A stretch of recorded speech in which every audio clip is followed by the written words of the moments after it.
talking about in the intro what we're actually going to talk about in the show. I don't think that's ever been done before. Yes. Well, again, we're trying to get things off on a different foot because, right, positivity. We've been unrelentingly negative. That's right. That's right. So think of so this is part of the new us. Are you afraid though? But do you think it might throw our more sophisticated listeners who will not expect Stranger Things 4 and then be kind of thrown for a loop when that is, in fact, what we're talking about? No. You don't think it's too confusing? I feel are more sophisticated. I think they can hack it. I think they can handle it. As they believe themselves to be, they can handle a little bit of confusion. Exactly. Hey, welcome back to Even More Mashed Up. We are the pop culture podcast talking about all things, well, pop culture. I'm Alan. And I'm Patrick. Hey, Alan and Rich. Yeah. I got a question for you. Mm-hmm. What is it?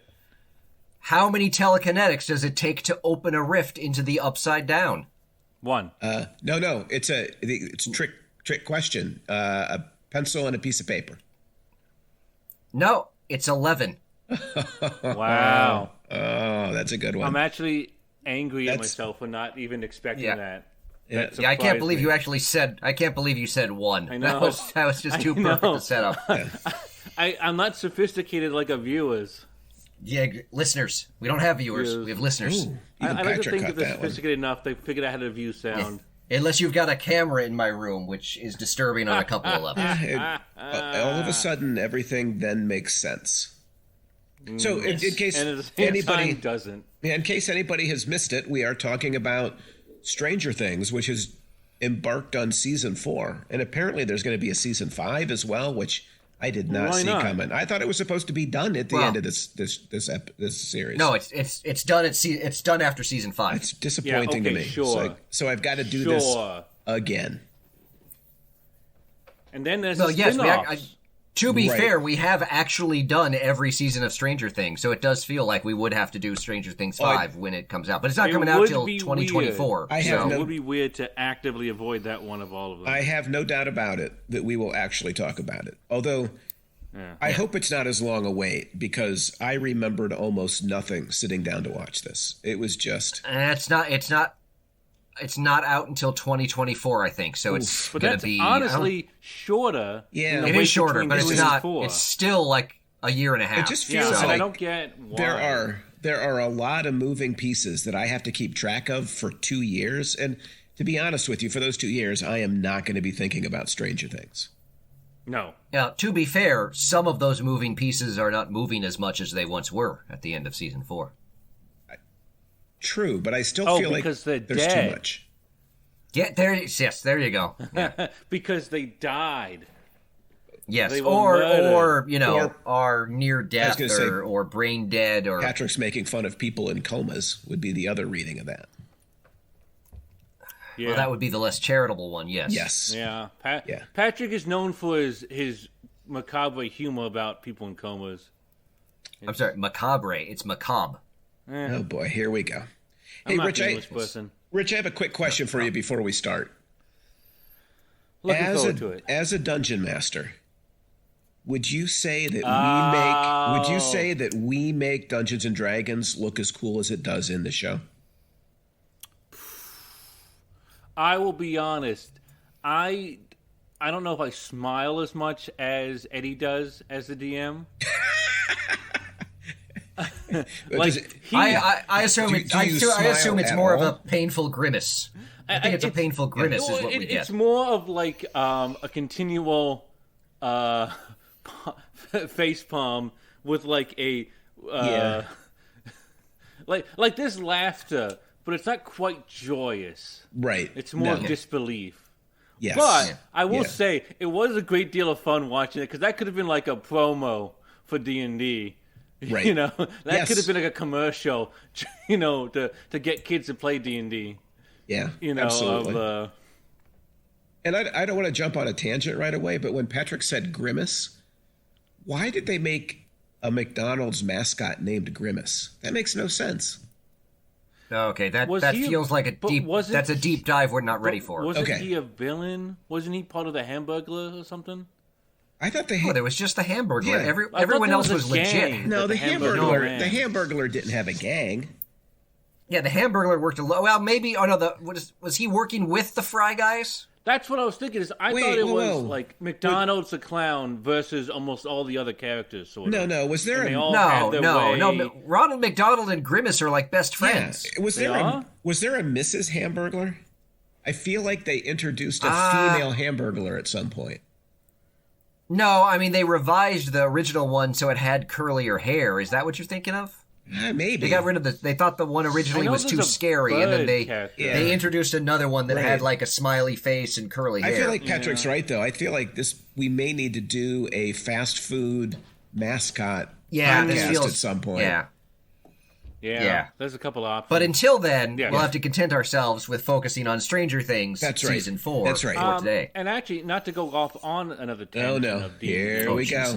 But as somebody who DMs, and I don't know if viewers played, I don't know if you recall the whole sort of Red Scare of D&D that they portrayed in the show. The Satanic Panic, I believe. Satanic Panic, that's right, sorry. The Red Scare was slightly different. It's all witch hunting in different guises. But that's what I'm saying. I meant it was like akin to the Red Scare, not obviously the communist thing. But that they actually did portray a town basically like, oh, this is a cult for Satanists and stuff. And it was interesting. I was annoyed by it, sort of, because it was like, oh, we're doing that again. But I guess they get a pass because they're trying to do it as a period piece of sorts. I guess. Yeah, I mean, there was definitely a Satanic Panic. There's no doubt about that. Oh, yeah. And the 80s were like kind of a draconian, puritanical kind of decade in many ways. One of the reasons I hate the 80s, actually. Yeah. Well, and since that segues nicely into one of the questions I have for you, Alan, because in the past, you have been somewhat critical of, say, how Stranger Things has represented the 1980s. There's been a smidge of criticism there. Perhaps. So I'm curious if this season did any better with sort of like 1980s context, or worse, or sort of how you were feeling about season 4's representation of the 1980s. Yeah, actually, I've got about 4 pages of notes on just 80s stuff. Fantastic. I'm just going to take a nap while you read all that. Well, no, I'm not going to read it. Mute ourselves. I turned it into a game for Patrick, who was alive during the 1980s. Cool. It's not a complicated game.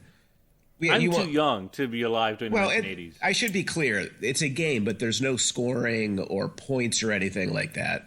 Or winner. Oh, excellent. Whoa. Are there odds? There are no odds either. Okay. The only number involved is the 80s. Is 11? No. Okay. No. It's so you know how I like to create like anticipatometers, right? So today the anticipometer, yes. It's the authenticipometer. Wait. That doesn't even make sense. It doesn't. It would be the authenticimeter. Authenticimeter? Okay, I'm happy to have you rename it. But what does that imply? It's the authenticity I measuring the authenticity of it. Exactly. Because I felt like this was kind of a mixed bag in some ways. I thought some of the stuff it did on the 80s really captured the spirit of the 80s for me, and some of the stuff felt forced. Okay. So, and I've got different categories because I didn't know how else to organize this stuff. Lord. Oh, yeah. No, I've got 1, 2, 3, 4, 5, 6, 7, 8 different categories. Not all. There's a great deal of effort into this for some reason. Actually, you know what I did? This could be a whole episode. I literally just wrote notes. Well, I think we'll go through some of them pretty quickly, and we don't have to do all of them. Okay. But I wanted to start As opposed with to what you do normally, where you don't write notes. Well, Well, normally I do try to like create some. I don't know what I'm trying to say. Let's talk about 80s film and television, Patrick. Okay. So obviously a key motif for the entire season is 80s horror movies, right? Yes. And did I say that correctly? Horror movies? Yeah. Yes, you did. Yes. I know that sometimes you get a little particular about my enunciation. That's just sometimes you reduce it to a single syllable word that has a different meaning. Which feels more Midwestern to me. Honestly, I think people in the Midwest say horror when they mean horror. Mm-hmm. That's what the Midwestern viewers say. Goodbye, Midwestern viewers. I would just like to point out that I am one of those Midwesterners. I grew up in the Midwest. I have a lot of Midwestern kind of criticisms of the film in that way. Mm-hmm.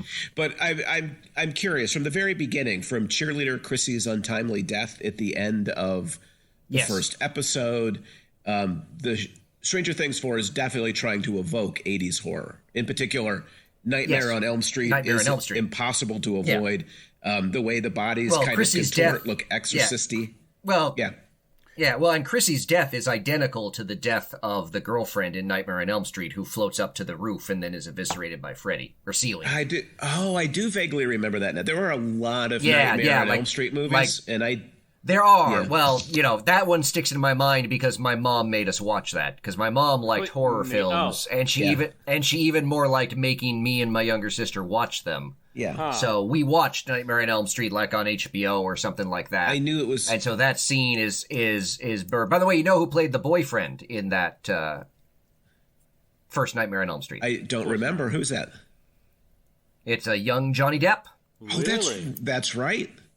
And yet he still went on to a semi-successful career. I don't know a lot. I mean, I'm not a big horror film fan, but the moment of Chrissy's death, I was like, well, that's Nightmare on Elm Street. So. Yeah, absolutely. It leans very heavily into Nightmare on Elm Street. Didn't Kevin Bacon? You've got Robert Englund. Didn't Kevin Bacon make an early career appearance in a Friday the 13th film too? Yeah, I recall even seeing his death scene on YouTube at some point or whatever. Yeah, I am not as well versed in Friday the 13th. Well, just as Mom was a big Freddy Krueger fan. Okay, well then, Freddy actually shows up in the series as well. Robert Englund is in. He's Creel. I'm not sure I would have recognized him, but it was indeed. Oh, him. I did. Really? Oh yeah, even from his silhouette, I'm like, that's Robert Englund. Freddy is burned into my mind. I feel like maybe I like the actor because he's kind of unique and he's typecasted for a reason, like as Freddy. Yeah. I feel like maybe we're treading a little bit too close, Patrick, to childhood trauma for you at this point. It's possible. I mean, that being forced to watch these movies at like 12 is not. Do you dream not the best anymore? Yeah. Although I do remember when was it Nightmare on Elm Street 4 where Dokken had the theme song Dream Warriors? Because there is one that's like Nightmare on Elm Street Dream Warriors or something like that. That must be it. Where that's like the subtitle. I don't know what number it is, but I think there's one that's the subtitle. Must have been like 86, 87. Yeah. Anyway, I remember going to see that in the theater, and it was Dokken. It just seemed And there's also a moment where Eddie dons a Halloween movie style mask. Oh, that's right. Yeah, the Halloween mask. Yeah, so Mike Myers mask. A moment where sometimes it's a little too on the nose, maybe, in terms of saying like we're doing something with 80s horror here. Yeah, because I don't think it's the Mike Myers mask was the time of this show. I don't think it's like the characters are like, oh, it's Halloween or something, like to imply why they'd have those masks or whatnot besides having them. I think Max says something about why she has the mask. I can't remember what it is. Yeah, but again, she said it was like from an old Halloween costume or something. Yeah, something like that. They're working pretty hard to pull it in. Do you think, Patrick, because I'd kind of forgotten, but now I remember quite clearly that you are like a childhood expert. Do you think the filmmakers do a nice job of using 80s horror to establish the show? I thought in general, yeah. I mean, it's obviously not the kind of rated R horror that you had in Nightmare on Elm Street. Like it felt a little bit less grisly to me, and yet still grotesque at points. Like it's still grisly, but it was. Yeah, that bone snapping stuff. That was very graphic. And the audio for that was like it sounded like bones breaking. Like it was very. The 80s stuff though was pretty the whole point of the 80s. I just remember an absolute fountain of blood cascading down from the ceiling as Freddy eviscerated what's her face. Yeah. It was a little, so it wasn't as so. Yeah. But yeah, I like you said, I thought the Nightmare on Elm Street stuff, was more subtle than like the Mike Myers Halloween mask, which was a little, as you said, a little bit on the nose. Right. But yeah, I thought generally I thought the horror elements generally sort of worked in the show. Okay. All right. So now it's time for the authenticator. I can't remember what you called it. It's the authentimeter. No, it was the authentisometer. Authentisometer. Okay. Yes. All right. So now I've just got a series of quick hits, and you can kind of gauge how authentic these were or were not for the 80s. Okay. Quick hit number 1 from film. So Robin's love interest, her name is Vicky, correct? They're making. You mean Molly? Yeah. It's like she's a dead ringer for Molly Ringwald, right? Oh, yeah. So, well, I think when they're in the gun shop, she's wearing like a Molly Ringwald hat and stuff like that. Yeah, that was like she's hanging out with Ducky. Another somewhat heavy-handed moment. Yes. Would you say that actress was a Molly Ringerwald? Yes, I would say that. Right. That is the kind of pun, both in the sense of she is, and that is exactly the kind of pun I would make. Yes. So, and I hate myself for not having come up with that. So in bringing on this Molly Ringerwald, that you think is very highly authentic 80s then? I'm not sure about that, because I'm not sure how authentic to the 80s. I mean, it clearly evokes a representation of the 80s, but right. I don't know that the John Hughes, Molly Ringwald films are necessarily authentic to the 80s. I mean, they capture sort of a spirit or a vibe of the 80s. I'm not sure they authentically represent the 80s. Got it. Well, and I guess that's a fine line to draw, but you're saying when we think about the 80s, we remember Molly Ringwald, but you didn't really live the life of one of her rom-coms when you were in high school. I at best lived the life of a ducky. I was going to say, and probably not even that. Not even a. I might be. Well, because Ducky he ends up with like some cute girl at the end of that or something. So you would describe yourself as a diminished ducky. Yes, a sub ducky. That would be. All those are good hashtags, Rich, for the show when you post it. Less the Hashtag ducky. sub ducky. Well, you've got the diminished Twitter ducky. Access, right? I do. I will add them. That's where you do that. Should I remember? Okay, Patrick. Next on the authenticator. Now you sound like me. Authentisometer. There you go. Terrible parents who pay no attention to their kids. Nancy's dad literally listens to them talk about Vecna and interdimensional serial killers. He sips his coffee. He's totally oblivious.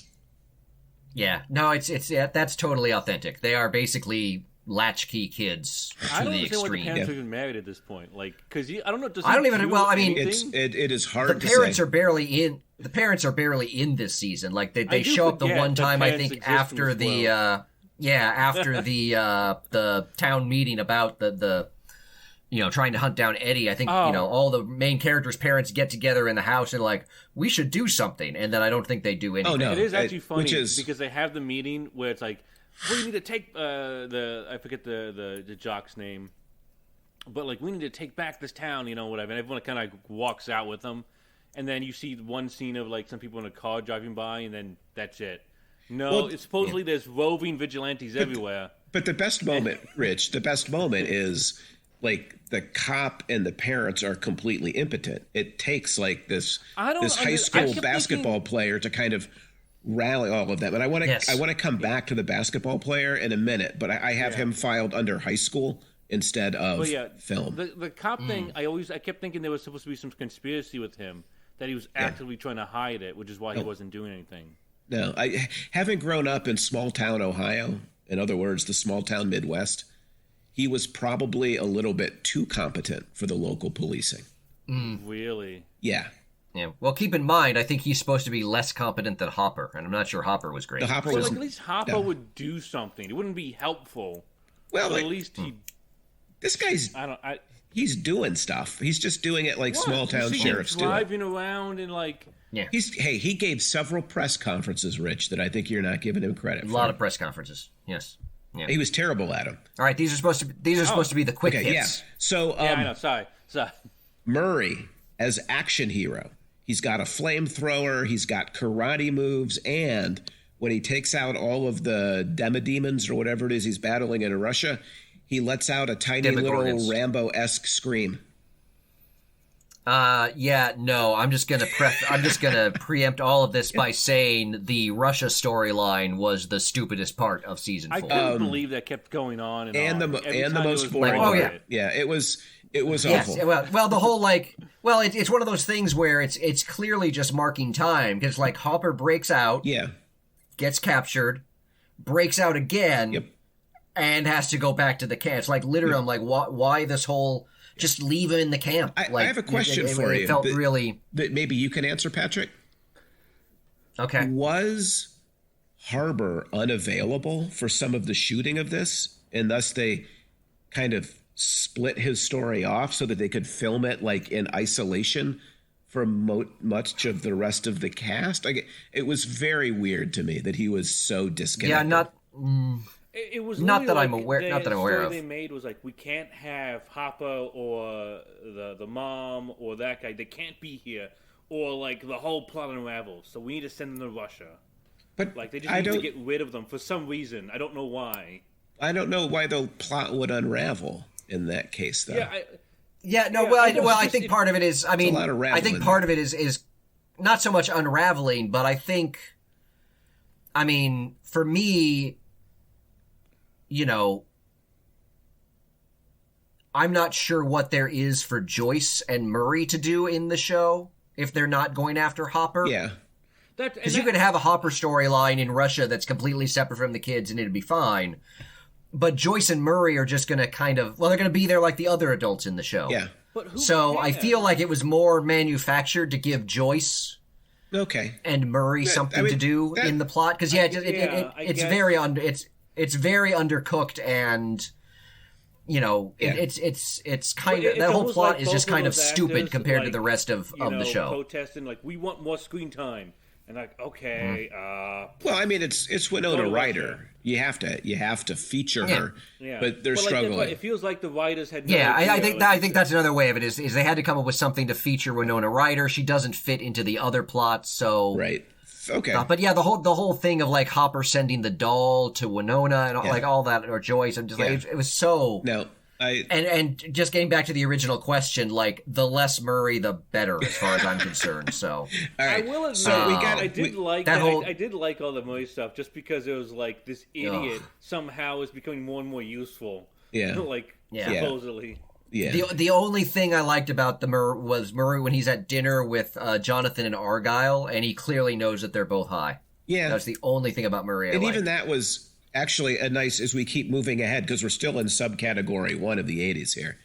Oh, Jesus. A nice kind of reference to the movies of the 80s. Like they make reference to a whole bunch. Fast Times at Ridgemont High, Cheech and Chong, Police Academy 3. Yep. What's that on your authenticator? Authenticometer. Authenticometer. There you go. Wow. I'm not going to I mean, I enjoyed it as comedy, but the whole like Jonathan, Argyle, Mike, and Will sort of traveling the country in the pizza van was only slightly less stupid than the Russia storyline, and felt kind of particularly at the end when literally all of them are just standing over a tank of water that Elle is in. Yeah. Yelling at her. It's like, this feels like they don't have much here's to do. The thing. And it's also like, why would... I hate when they make psychic powers like that, where it's like, oh, it's willpower. If we cheer them on, they'll get stronger. Well, why not? Then, you have scenes like that where there's 4 people yelling at an unconscious person, essentially. But... I mean, I don't have a problem with that. It just, like, that's the big payoff. Otherwise, all they did was drive around, the Southwest looking for her. Again, it felt like a plot that and let's be honest, feel like a lot. If they're going to kill somebody off, or if they're going to put somebody in a coma, aren't we all kind of pulling for it to be Jonathan at this point? I mean, the guy is such a mopey, drifting, boring, like, schlub. Well, and like in the first season, he had the excuse because like he had to help like watch his brothers and stuff and whatever. And it's like, But now it's season 4, and it's like, be something. He's just awful. I will say, I was just similarly. I was disappointed in the whole like, at the end with him and Nancy, where they're still not telling each other that they're basically done, even though we can all see that's the direction it's going. So I was kind of like, I was really wishing they would wrap up that relationship because it's clearly a dead end. It needs to be done. I will say, I really did like the moment between Jonathan and Will, where Jonathan clearly is picking up on Will's attraction to Mike and homosexuality. I thought the moment between them was a really nice Jonathan moment. But other than that, again, he was kind of like Argyle and Murray and was kind of part of the comedy bits of the show that I just found at times a little tiresome, though I think it not as tiresome as Russia. I think it would be fair to say Argyle that as a character, though. I don't know why. I thought he was kind of fun. So overwritten. I think that it would be fair to say that that's Jonathan's only good moment, though, in the 24 hours. By and large, yeah.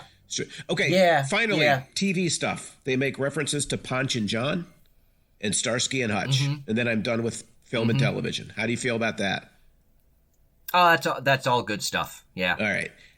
Let's move on. Those are category classic, number 2. Those are classic 80s staple references. Yes. Yeah. Category number 2 is 80s music. Nobody loves 80s music more than you, Patrick. You are the world's number one fan of 80s music. Is true. Can I just say, I was a fan of Running Up That Hill by Kate Bush long before it became cool.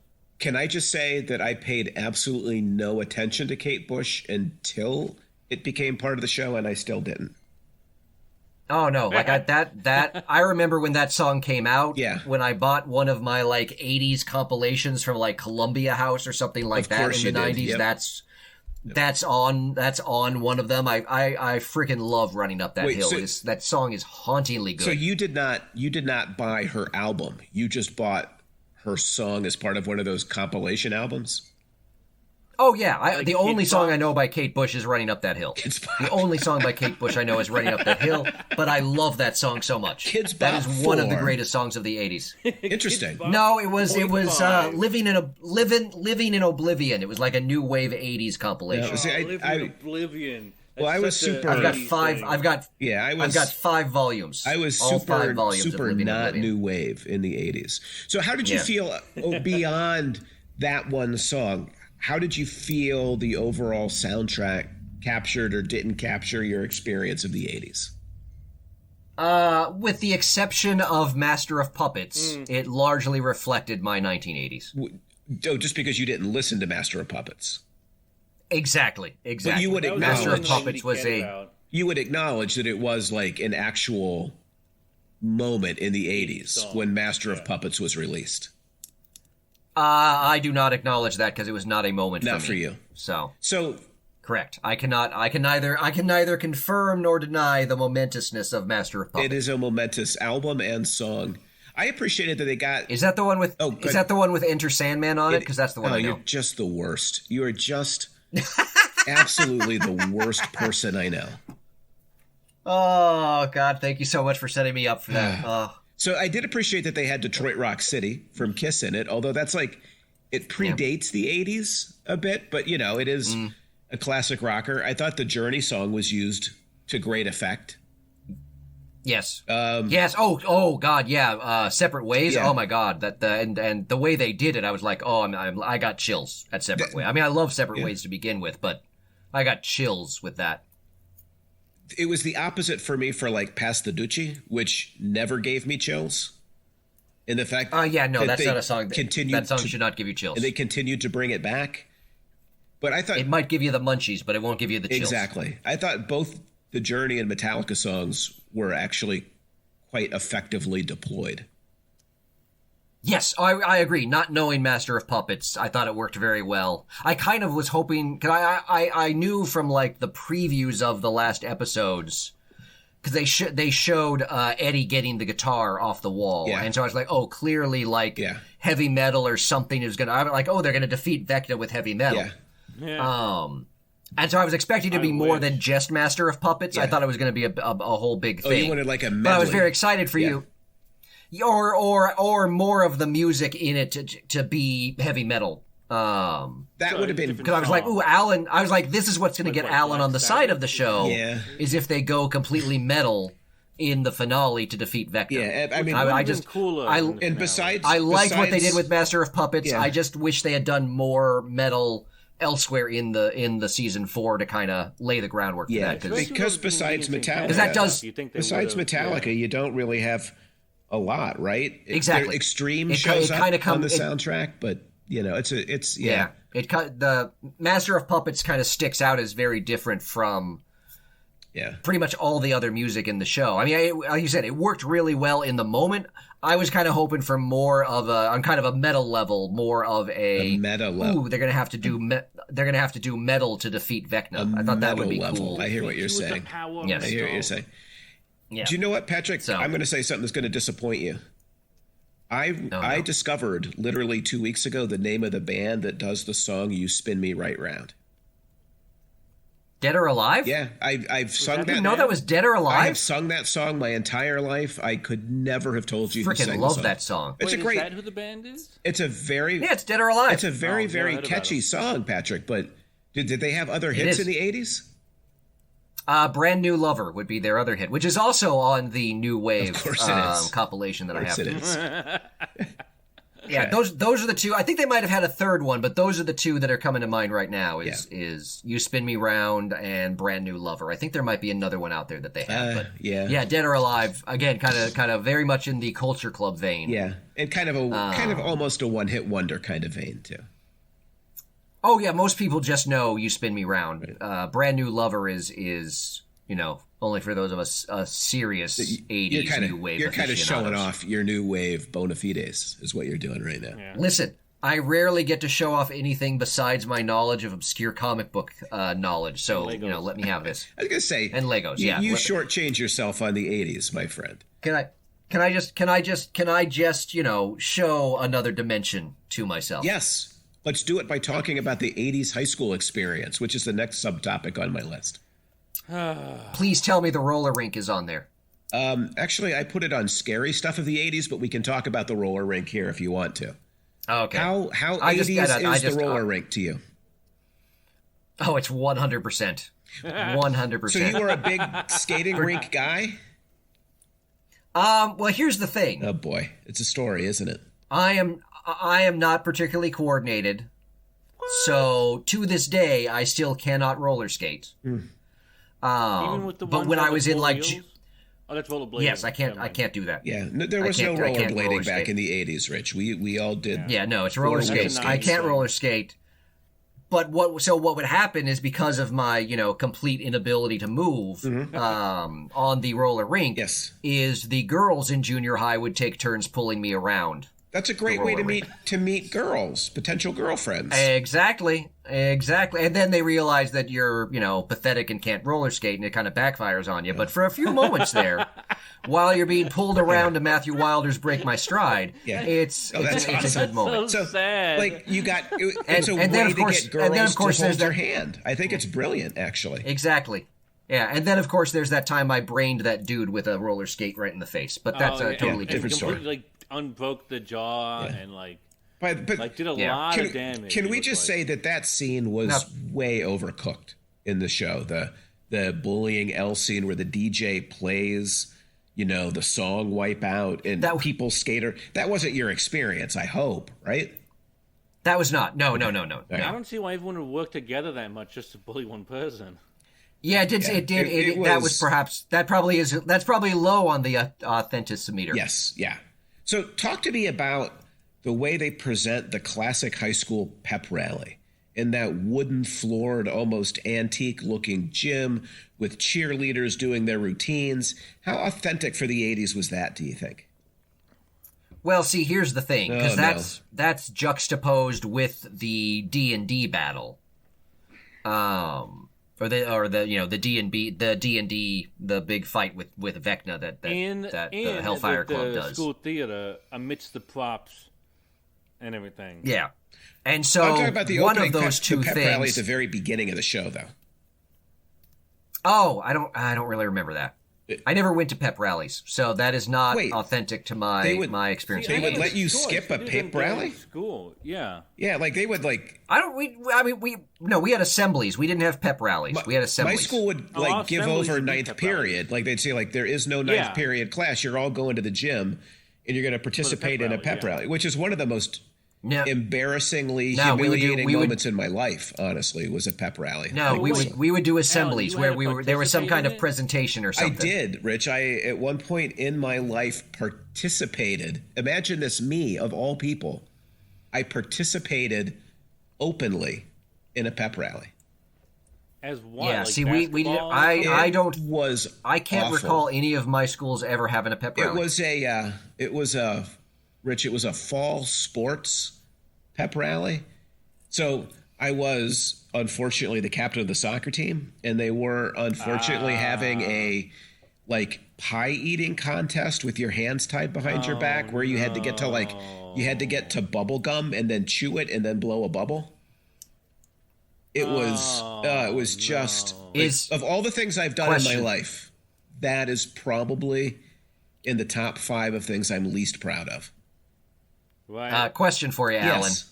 Is the bubblegum whipped cream pie eating thing, is that the origin of your veganism?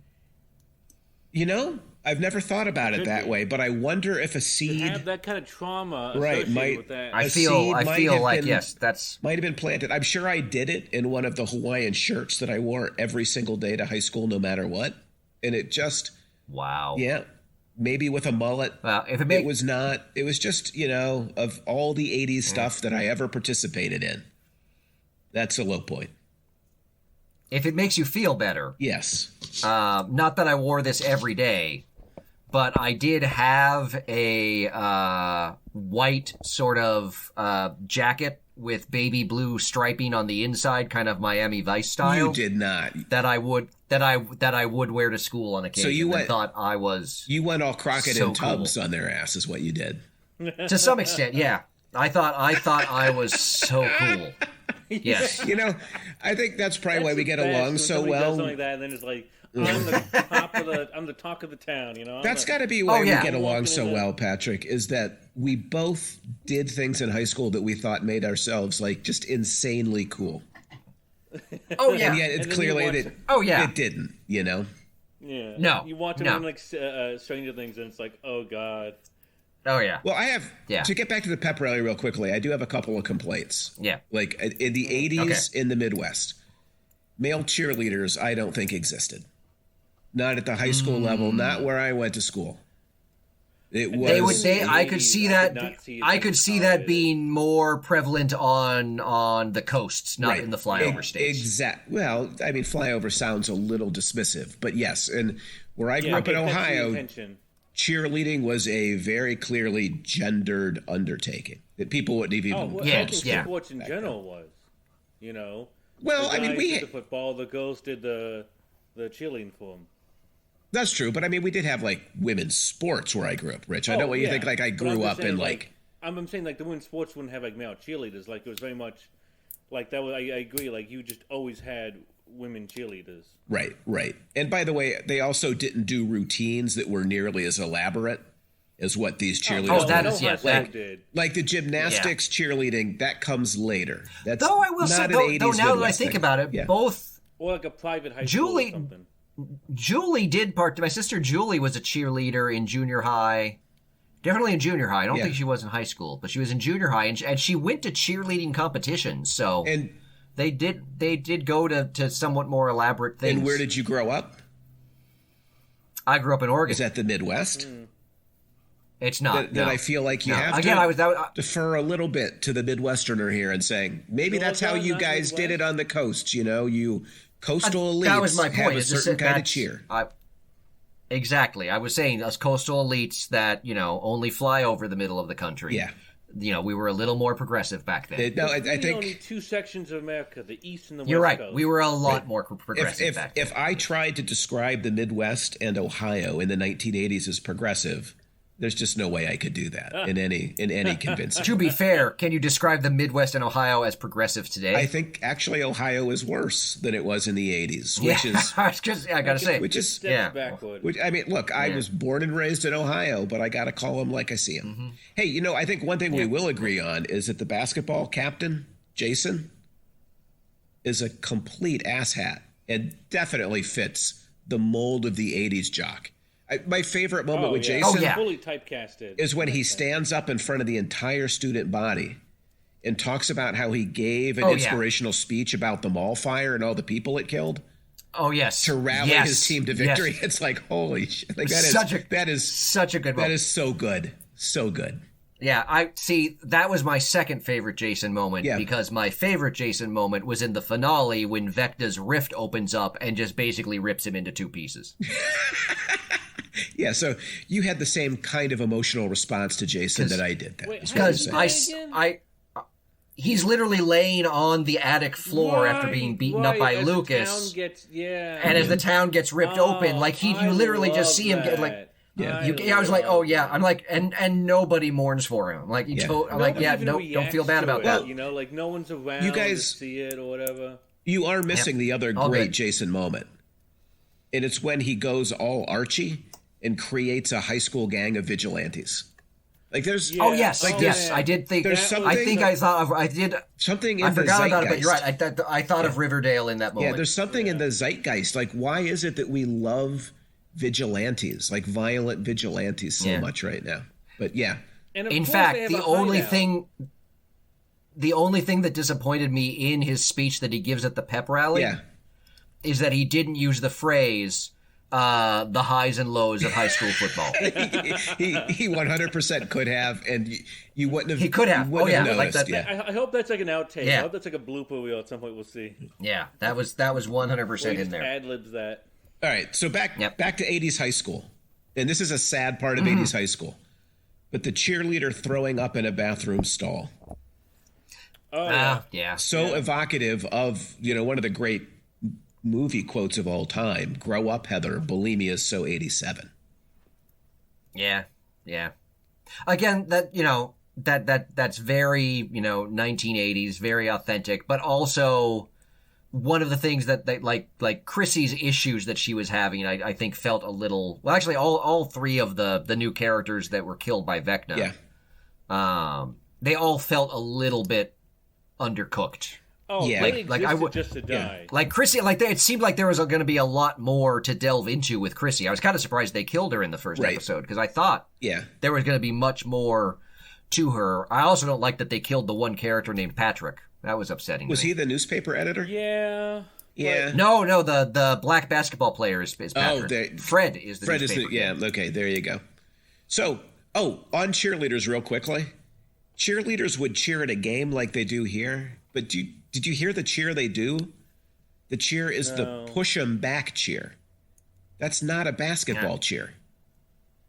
No. Oh, yeah, that would be a football cheer, right? Exactly. But they're doing a push 'em back. Push 'em back, push 'em back, push 'em way back. Yeah. Has anybody ever cheered that at a basketball game? That doesn't make any sense. You're right. That's okay. That is a 0 on the authenticimeter. Unless the implication is that they only had time to learn one cheer for like the whole of the school, so it's like every sports game. Push them back. I guess, but again. Yeah, but that doesn't really fit in with the way in which that the basketball game is like everything that matters at that moment. Yeah, they would have learned a basketball cheer, which that is, I feel like I don't know if a real high school thing. But like the idea of like the game of whatever game they're playing being like, we're going to the Nationals or we're going to the finals or whatnot. There's a very Teen Wolf kind of vibe, I think, to the championship basketball game. But like any 80s movie, there's always some championship blank game, football, basketball. Yep. And the basketball always bounces on every side of the rim before it goes through. I really did like the juxtaposition of the basketball game with the D&D. Yeah. That was neat. Though I kept expecting some really horrible thing to happen, like the way it felt like the tension was building in that way. That like I just liked the way that it kind of made the point that obviously would not have been true of the 1980s, but kind of made the point of, D&D and those people that do it sort of being its own equivalent of the basketball championship. Right. Or at least they're both games. They're both. Well, they're both games. They're both things that people identify. They're both games, and they're both equally as meaningful or equally as meaningless. But also, like, neither one's evil. Like, you wouldn't say basketball is evil in the same way D&D is not evil. Oh, I would say basketball is evil. No. Okay, Alan, you wouldn't say that basketball is evil in the same way that D&D isn't evil. I wouldn't say either one is evil, yeah. So Patrick can't be the spokesperson for a new campaign. I'm disappointed, Patrick, that you've already gotten to a 0 on authenticity, because I have only one example left from 80s high school that I think is the least authentic thing in the entire season 4. Okay. Is it the Hellfire Club? No. It's the slideshow that a student gives instead of a PowerPoint presentation. What? When Elle is getting ready to give her presentation that everybody makes fun of, the student that goes in front of her actually has an old-fashioned slide projector and a screen, to which I call total bullshit. Growing up in the 1980s, nobody in Ohio would have even thought about doing that. That is projecting what we do today onto the past. You know what? You have to go to. You know what it should have been. It should have been an overhead projector. Yes. Give me an overhead projector, Patrick, and I will give you credit for it. But no way a slide projector. Yep. Not in the Midwest. Again, well, I mean, perhaps that was suggesting some of the class differences within the California high school. That might have been what they were trying to suggest, I suppose. And it did happen in California. It is California, so yeah, I mean that is in a coastal elite space. So right, so maybe so. But also, no, I would not have had access to a slideshow. So, all right, number 4, 1980s fear, especially because we've already talked about D&D and the Satanic Panic. Fear of the Soviet Union and the Soviet people, who in this series come off as cold, torture-loving, robotic Soviet bad guys like we've always known them. Plus, by the way, Siberia, when it's snowing, looks just like the Upside Down. Yeah. Yes. Also, but I would add to your point, and I think you'll agree with me on this, that the Russians are everything you just described them as, but also completely bumbling and foolish, and also very easy to defeat. Yes, never defeat America. No, absolutely. They could. It's I don't know. It's one of the things that in the sense of the show, it is authentic, because I think that is kind of what in the 80s was the. They're the terrible monster that is coming to destroy us, but that we will easily defeat. Yes. Yeah. So, but also something I don't get the sense of the show really interrogating that at all. It feels like it's more replicating that. Like, it's not making the point that they are, that we have kind of this hypocritical propagandist view. Right. But it does reflect it very well that we have the way in which Siberia looks just like the Upside Down seems more like a commentary on how we think about the Russians today. Than it does like an authentic capturing of who the Russians were in the 1980s. I agree with that. Yeah. No, again, another element of kind of the Russia scene is that it doesn't feel like 1980s Russia. It feels like 1980s movie Russia. Yes. Agreed. Yeah. When they go to when they're at the plane crash, it couldn't have looked faker to me. Yeah. Well, the whole thing is number one, that they just got on a plane. Well, number one, they just got to Alaska from Indiana like that easily. But when they got from Alaska to the whole thing was this is so contrived. But where and stupid, they crash is exactly where Rocky would train if he were going to box Ivan Drago. Yeah, it looks like this. Literally, it looks like you should have at some point cut and it's a studio with a fog machine. Right. Did we get a montage of Hopper getting into shape during the thing? Did we? So. I don't remember. I can't. That would have been while I was having COVID, so I wouldn't remember, because they should have done a Rocky style montage of him getting in shape. If you're we're doing push-ups. If you're having fever dreams and you're watching this, you would definitely see Hopper in a montage like that. Yeah, I feel like there should have been. Did you hear one. Eye of the Tiger playing in the background? I love Eye of the Tiger. I know you do. Yeah. I know you do. Oh, by the way, the Soviet Union is also desperately impoverished as well. Everything is gray and drab and old. Addicted to America. Yes. And addicted to American culture. Yes. Yeah, I love that like peanut butter is like crack cocaine or like the. But yeah, it just again it reflects very much a Hollywood vision of the USSR, not any kind of realistic vision. Okay, so Rich is kind of transitioning to category number 5, which I've just it's kind of how many categories do you have? There's a couple more, but they're really small. Okay, because we're an hour into this. I want to talk about a 2-parter like the Oscars. Nah, we're almost done. 1980s vibes. So the guard, known as Enzo originally, right, tells the Americans... Is that the one that was helping Hopper? Yeah, the guard helping Hopper. Okay.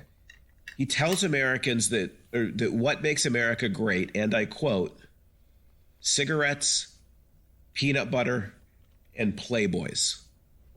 Was that true in the 1980s, do you think? Yeah. Cigarettes, maybe not the peanut butter? How dare you speak ill of peanut butter? That's... Oh no! Not that I don't awesome. love peanut butter, but that's un-American communist bastard that you say that peanut butter is not. I just gotta say, it's such a good answer. One of those things is not like one of those things is not like the other. One of those things does not belong, and it's the peanut butter. Well, let me make the pitch that they are all the same. That they're all vices. Is peanut butter a vice? It's like it's all sugar, you know. Like it's just like it's like consuming sugar. It's no better for you than cigarettes. That's probably an overstatement. Yeah, but it's consuming and ground them up. Is consuming sugar a vice? Yeah, in America, where there's obesity is an epidemic. Yes. Yeah. Right, but we're in the 80s. It's not an epidemic yet. It's still a thing. I think named it. I think we're well on our way, sir, in the 1980s. Yeah. Yeah, just don't food, ruin my sugar, processed food. Don't ruin my ding-dongs and my ho-hos that I grew up on. They Patrick, we didn't have ho-hos. Patrick, your answer is the best answer you've ever given on this show. Thank you. I was pretty you set me up well for that. Not but the I'm pretty sure. Maybe not the peanut butter. But it does. It is a phrase that captures a lot about the 1980s and its excesses. It does. It does. Yes. One of the 80s vibes of the show that I thought was most authentic was that anytime somebody got in a car and drove, they would peel out. Oh yeah. That's very 1980s Dukes of Hazzard. Yep. Nobody cares about the integrity of their tires. Action television. Yep. You're always peeling out. I'm telling you, in Canal Fulton, that was like what you would do on a Friday night. Get together with your friends and lay some rubber. That's just what you would do. Yep. Yeah. Ozzy biting the head off a bat. Lay some rubber. Yeah. Right. The guy who's getting girls pulling him around the skating rink. That's right. Yeah. Just to be clear. That's right. Ozzy bites the head off a bat. Is there anything more rock and roll 80s than biting the head off a bat? No.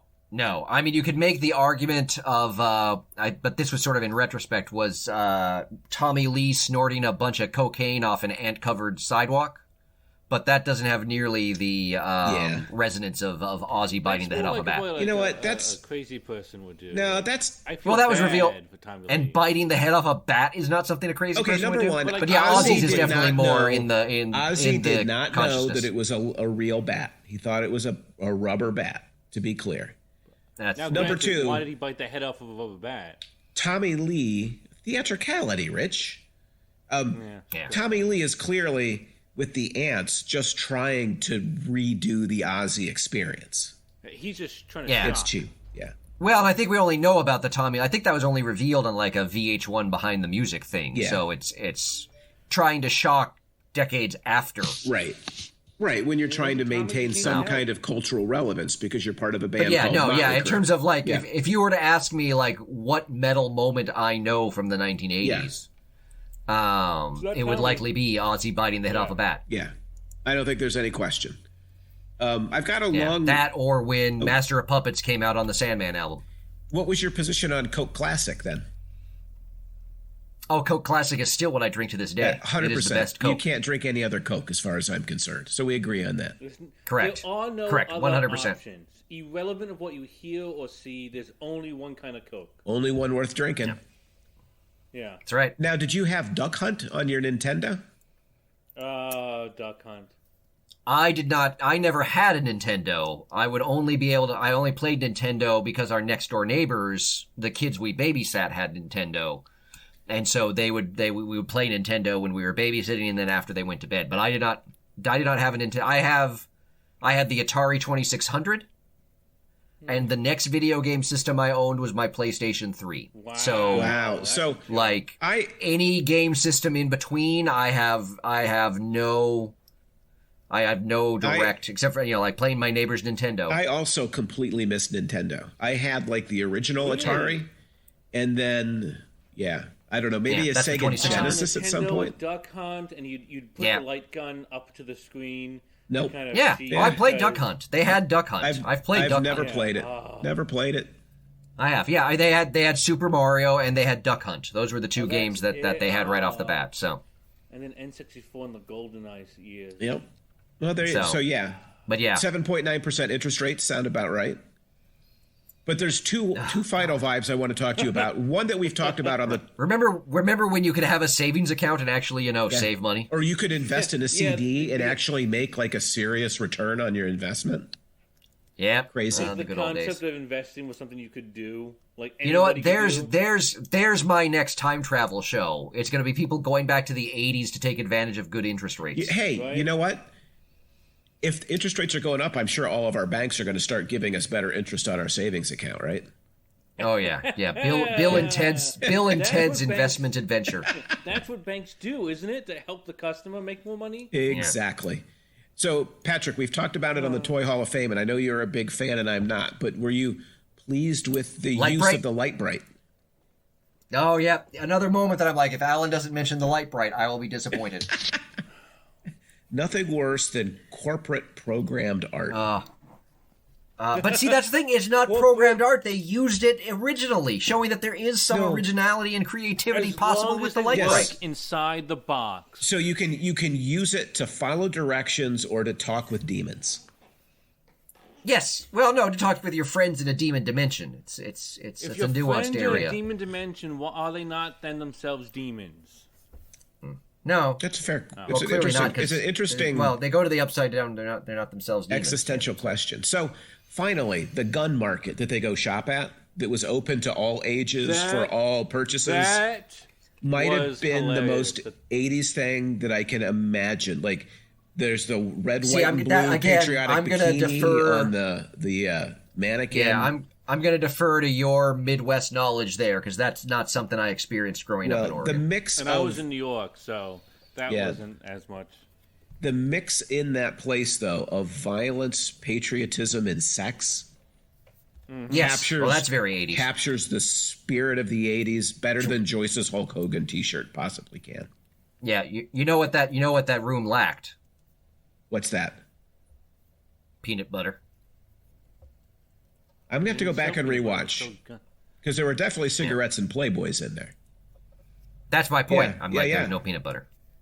But yeah, that again, another image that very much captures America. Yeah. Or, the birth of America. Right. Right. So I think we can skip the others. I was going to talk about fashion a little bit, like chunky sunglasses and knee-high tube socks. The X-Men were there more than I thought they might be. The Hellfire Club and Cerebro. There was also, I think, another X-Men reference. But yeah, they were there, but they've made X-Men references before, and they just don't seem to be doing anything with them. Yeah. The hell was that? Beyond just kind of empty references. Like, there's not really... Stranger Things has empty references? No.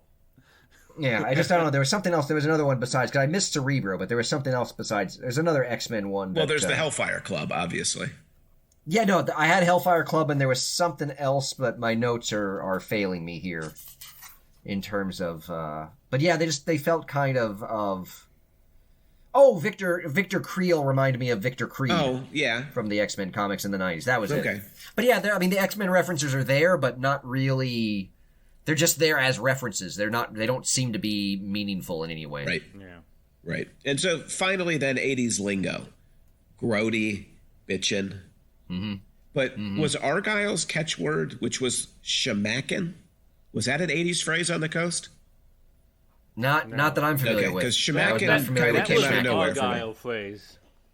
Yeah, I'm not familiar with Argyle's not as original as he thinks he is. I did like the promotion for pineapple pizza. Maybe in California. Pineapple pizza is disgusting. Yeah, it was not very present in the Midwest. But again, maybe California. We had pineapple pizza in Oregon, but I hated it. You had pineapple and Canadian bacon and pineapple pizza. Ugh. Someone in my family liked that because we would have it every once in a while. Yeah. I think one of my sisters, maybe Valerie. Well, sweet and salty. But I would have to pick off the pineapple, but it would still have like that pineapple residue, and you could see the indentation of it in the ham. Yeah, you get all that pineapple juice floating around in there. Yeah, it's not my favorite. Yeah, give me a good old pepperoni any day. That is the classic 80s pizza right there. Yep. Yeah. Just a flat pepperoni pizza. And mushroom. Speaking of which, that gets me to the end of my 80s observations and probably the retirement of the Authenticator. Thank you. Authenticimeter. Damn it. I just don't know why you can't get this right. Again. Authenticimeter. Yes. So, is there somewhere you want to go next, Patrick? Oh, I've got you said you have your last thing, and then I've got something. No, that finishes the 80s for me, like the 80s in the show. Oh, okay. I thought you said you had one more thing. Okay, so I do. So kind of to actually, because we've talked about the 80s, we haven't really talked about the show. Only indirectly. And the plot. It's fair. So, so I have a kind of a fair or foul. Yeah. So this is Millie Bobby Brown. When she was interviewed with Drew Taylor of The Wrap, she said, quote, "Last night at the premiere, we couldn't even take one group picture because there were like 50 of us. I was like, you need to start killing people off. The Duffer Brothers are two sensitive Sallys that don't want to kill anyone off. We need to be Game of Thrones." End of quote. I think that is 100% fair.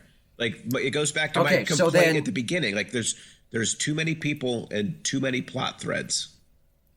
Okay, I agree I agree that there's, I don't know that there's too many, but stuff is not being well served. So, following up, yes. Whom would you get rid of, Game of Thrones style? Oh, Jonathan is number one. Okay, you could get rid of Jonathan, and I think the show would get better.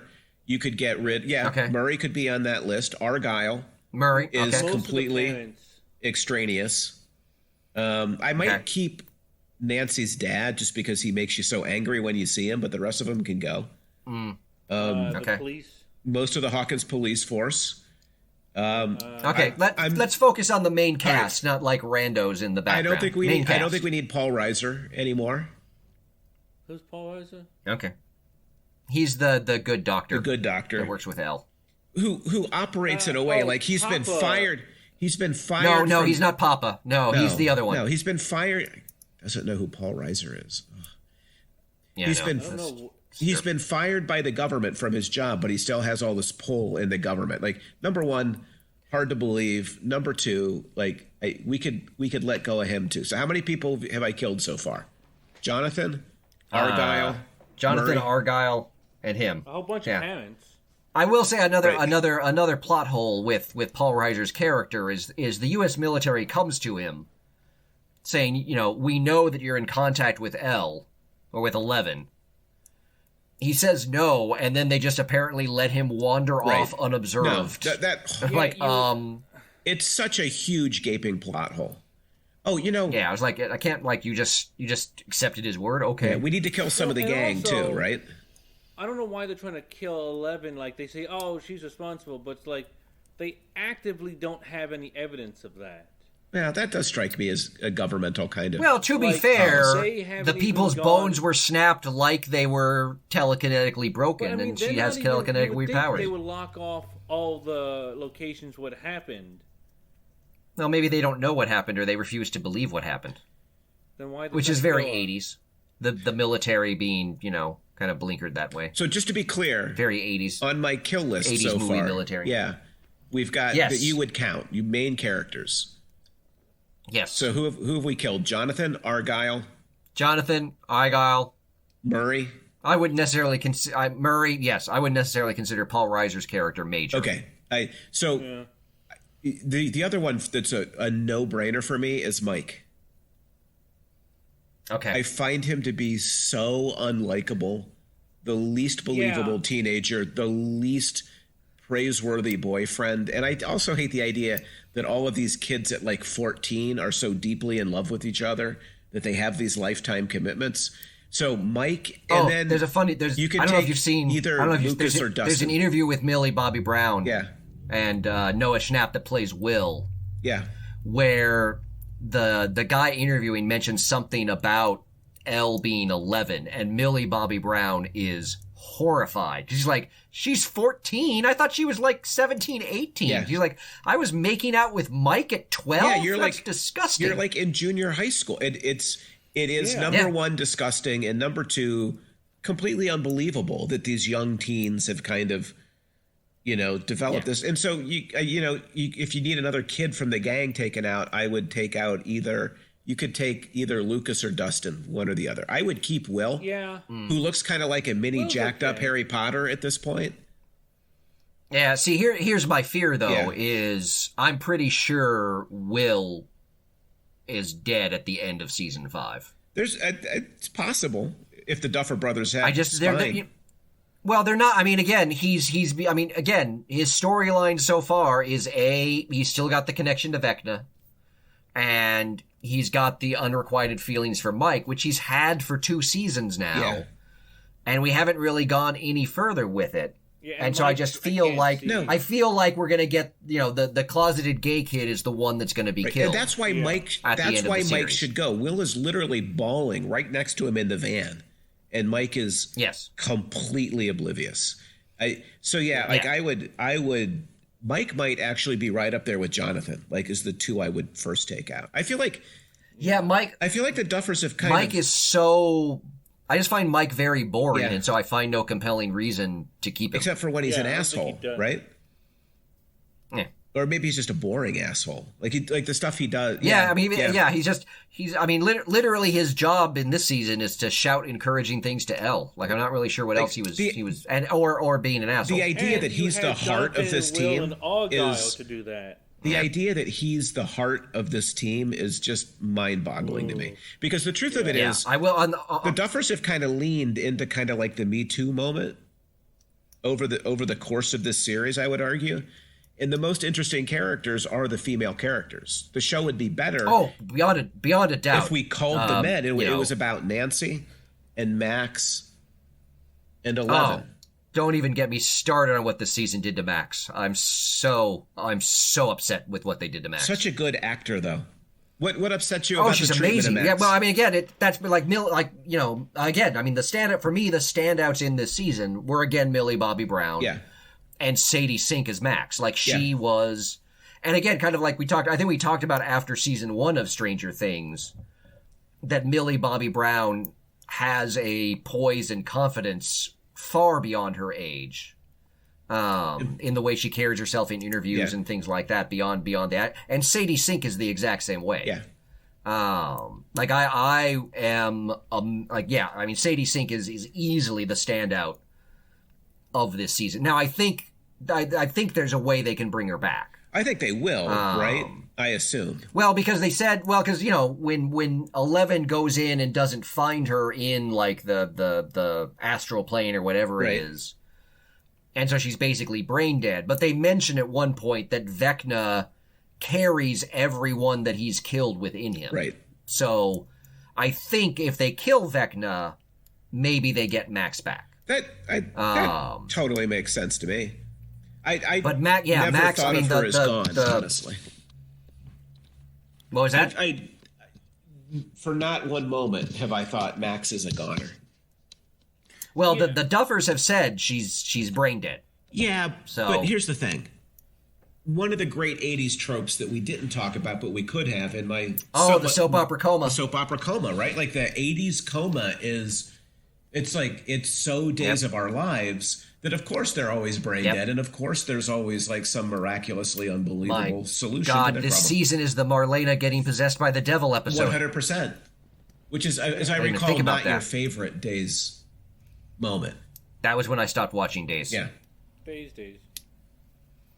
But Max, easily my favorite character this season. Although I think Natalia Dyer still does a great job capturing. She does do a great job. Yeah, vibe. I was a little bit worried at the break of Volume 1 when she gets sucked into the Upside Down. I was like, oh my god, are they going to kill her? Yeah. No, I mean, it is Nancy and Max and 11 who I think make this worth watching. And Robin, it does. Robin kind of comes and goes. I'm a little upset. Yeah, well, I think that's the problem with this season in Robin is she's becoming a little bit too much of a joke character. Like last season. We had that really nice coming out moment with her and Steve. Right. And this season, she's we've got the Molly Ringwald girl that she's attracted to. We've got that she's clumsy. We've got she's becoming a bit too one note and comedic this season. Well, in a way that made her a bit too one-dimensional for me, and kind of compared to how she was in the past. Kind of leaning into queer stereotypes too. Like the first half of the season is pretty much. And again, Robin that's one of my concerns. Yeah. Yeah, and one of my concerns is that neither Robin nor Will's storyline is doing great with queer issues. Right. I mean, obviously, there's some logic to the fact that Will is completely closeted, right, and doesn't know what to do with it because it is the 80s, right. But I just feel like I'm worried that the stuff dealing with sort of queer identity and homosexuality. I'm worried that it's gonna get short shrift within the rest of the series. Yeah, I guess we have to wait and see. But we do. I don't disagree with you that I thought that was a bummer. Also, when Nancy and Robin impersonate academics to sneak into the asylum. Oh, I totally. Oh my god, that I love as an academic. Yeah. I was like, this is how it works. Yeah, right. Yeah. Well, number one, this is how it works, and number two, did even academics dress that way? And then, their vision of what it means to be a professor or a grad student just felt so entirely foreign. To be fair. Yeah, well, to be fair, I don't know what show it is right now, but there's some show where a guy just graduated with his master's and was given tenure at some school. That's the way in which Hollywood thinks of academia and professors and tenure. It's no wonder people think we're a privileged bunch of layabouts. We are. It's just a profoundly misunderstood group of people. Yeah. I also wanted to mention the show opens with the massacre of the kids at the Hawkins laboratory. That we're all supposed to think Elle did for all the nobody really thinks that, right? You're not thinking, oh my God, Elle's a murderer, but that was hard to watch. Well, I mean, to be fair. I think because that's the episode where they had the warning ahead of time saying, and scenes in this episode may. Don't you think it's worth stopping? Just for a moment on this show to talk about that. Just how messed up the world is that we currently inhabit, and the way in which this violence is seeping into every corner of our lives, and we seem to want to insist on the idea that it's normal or unpreventable. It just it was hard. It was hard to watch. Oh yeah. No, it was because it took me a second to figure out what are they warning about, and I'm like, oh yeah. That was Yeah, so that felt too grounded in reality. But to transition back to the show, we talked about this a little bit. Hopper felt completely grounded outside of reality. They tried to make him a Vietnam vet and make him more human. But can I just say the idea? I think they've mentioned the Vietnam stuff in season 1. Okay, so then they're not even doing that. But the idea that he just ran really fast. I think he was. I think part of his drinking and stuff was a remnant from Vietnam in season 1. I don't think that's new this season. But the idea that he just ran really fast and outran the explosion. That's Batman World War II serial level cliffhanger bullshit right there. Oh, that's A-Team. Right? Well, yeah. Okay, so you can do it in the 80s as well, right. Oh no, the bridge Batman's on is collapsing. What will he do? Cue the next episode. Oh, he's just going to step off the bridge. No, it's No, he's got a bat collapsible bridge. Well, no, they didn't even do that much in 1943. Like in 1943, he would just be like, "Yeah, I'm just going to walk off the bridge." Oh, sorry, I was thinking of the 60s. Yeah. Sorry. Yeah. No, the World War II stuff is they put even less effort into it. So there's the serial the amount of punishment Hopper takes, the way that he picks a fight to like lift a lighter from somebody. Mm-hmm. I know it's Stranger Things 4 and I'm supposed to suspend disbelief, but I just couldn't with Hopper anymore. The whole Hopper storyline this season required too much of a suspension of disbelief. Yeah. Although you might I do have a just real quickly, you might not remember that my prediction for Hopper was that he was going to come back as the Thing in a Fantastic Four franchise. So I actually was kind of close. Oh, he would be a really good Thing, right? He would have been a terrific Thing. He would be a good Ben Grimm. Yeah. Someone we haven't talked about yet that I'm kind of surprised you haven't brought him up. Eddie. Yeah. Eddie. So what was your take on Eddie as a non-metalhead? Well, I have two takes on it. Yeah. I have two takes on Eddie. One is that actor could not be more of a spitting image of a young Robert Downey Jr. if he tried. See, I think he is. If they ever do like the Robert Downey Jr. biopic, I think I know who I'm casting. See, to me, because he. Yeah, to me, if you took Eddie Van Halen and Robert Downey Jr. and they had a kid, it would be Eddie. Oh yeah, that's the look. Yeah, that's Eddie. Yeah. I mean, again, this is not my experience. Maybe this is yours. I did not grow up with the metalheads being the big D&D fans. Oh, that's the second in my list of notes, is that in the Midwest in which I grew up, metalheads and D&D folks were two completely separate groups. Yeah.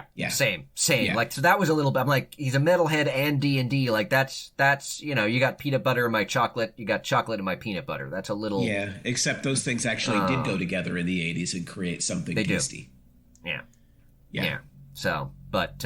No, I think. But yeah, I did like Eddie. I mean, again, they telegraphed his death during the whole conversation with Dustin about how. Right.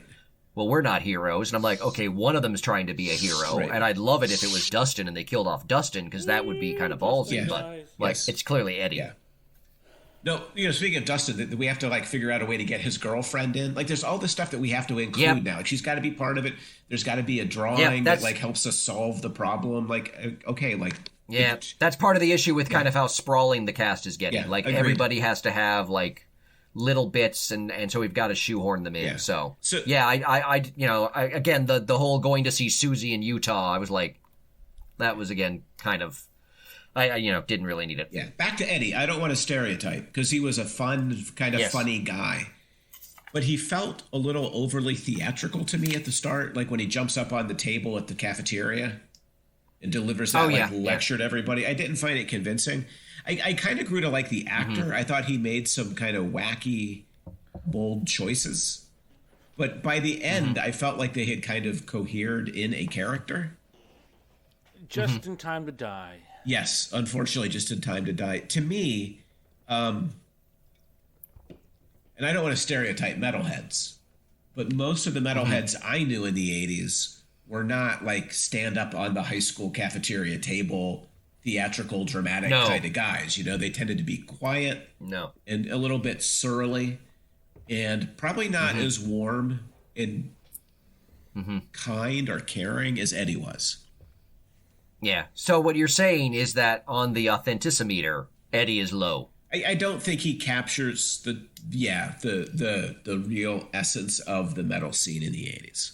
But he was fun as a character. Like, those two things can both. Yes, I thought I liked him as a character. Yeah, I like you. I felt he was a little too flat and cardboardy at the beginning, but they did a nice job of developing him to where he was someone you cared about. Yeah, in that way, his uncle actually became an oddly compelling character. Yeah, I thought the end when Dustin kind of talked about Eddie to his uncle, I thought that was a really powerful moment. I agree. I thought that was one of the more moving moments. Who would have thought Eddie's uncle would be the guy? Well, and it's also kind of tragic in that Eddie dies and he's going to be blamed for everything. Yeah, well, there's no chance of redeeming his name. That is the life of a metalhead right there. Never appreciated, no matter what a metalhead might do. Oh, for God's sake! Okay, now we get into the identification a little bit too much. I do have another question for you. I don't know if we're getting close to the end here, but this would probably be a good question to end on. Okay. So we've talked a lot about the show, but one thing we haven't talked about. Yes. Did you like season 4 of Stranger Things? I would say I liked it. And in fact, I liked it a little bit more than some of the stuff we've been talking about lately. Like I found it more interesting than Kenobi. I actually found it a little more entertaining than Thor, Love and Thunder. Yes. But I also don't feel as if it's so gripping that I'm going to be on the edge of my seat until season 5 runs around. Like when season 5 comes, I will watch it. We'll come together. We'll talk about it, and we'll put this good friend to rest. So I don't know. It's somewhere in the middle. I don't think it's terrible, but I don't think it's great. Yeah. Could I say it's pretty fine? So what you're saying, it's pretty good. Perfectly fine. I think is the phrase. That's where I'm at on everything. Yeah. No. I mean, I skipping. I do feel a little bit of excitement for season 5. Yeah. But it's just because of how long we've been with these characters, and particularly characters like Elle and Max and Nancy, that I kind of want to see what wraps up. That I am excited for that. I mean, and it was a very entertaining season. I find it interesting that everyone talks about how Netflix's whole release the entire series at once thing, is killing Netflix because they're not getting the weekly, releases like whatnot. But I gotta say, people are still talking about Stranger Things in a way that they're not talking about Kenobi or Moon Knight. Right. Or even in some ways, Ms. Marvel. For all the things that are said, you're right. I mean, was Stranger Things 4 the best thing I've ever seen? No, but it was really entertaining. Yeah. And it clearly did some things that stuck with people. And it was it was fun. Yeah. I enjoyed it. I think we're on the same page. I was entertained. I mean, yes, there's aspects of it that were really stupid, but... But in a way... But yeah, I agree with you. It's of the things we've talked about lately... It's easily the thing I've enjoyed the most.